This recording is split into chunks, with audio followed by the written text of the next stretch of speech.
Magandang umaga, mga igan. 3 ang arestado sa bypass operation sa Quezon City. Ang target, dati na raw nakasuhan dahil sa droga pero bumalik pa rin sa pagtutulak. Lagi una ka sa balita ni Cesar Apolinario, exclusive.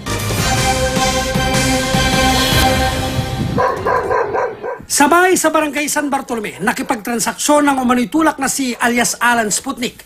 Kaya nang may abot na sa pulis sa tumayong bayar ang droga, ay agad sumugod ang mga backup na pulis. Go, go, go, go, go, go, go, go, go, go, go! Agad na huli ang target ng operasyon na si Alan Aitalin alias Alan Sputnik. Pati na ang umano'y kasabwat nitong si Charlene Aquino alias Alon. Search nyo, Maiga, search nyo. Bukod sa nabiling 3,500 na shabu, ay nasabat sa mga sospek ang 4 pang sachet ng shabu. Lahat abot sa 34,000 pesos ang halaga. Ayon sa pulisya, matagal na nilang minamanmanan si Aitalin. Tuloy pa rin talaga siya sa paggawa, yung pagbebenta ng illegal na droga. Siya yung contact natin dyan at mabili natin sa atin, doon na tayo nag-pre-arrange at hinuli natin siya.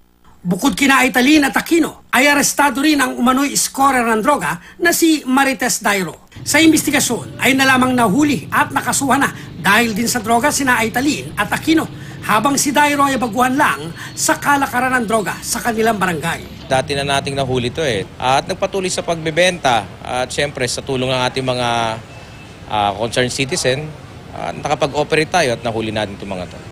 Naharap sa kasong paglabag sa Comprehensive Dangerous Drugs Act ang 3 sospek na tumangging magbigay ng pahayag. Para sa unang balita, Cesar Apolinario reporting.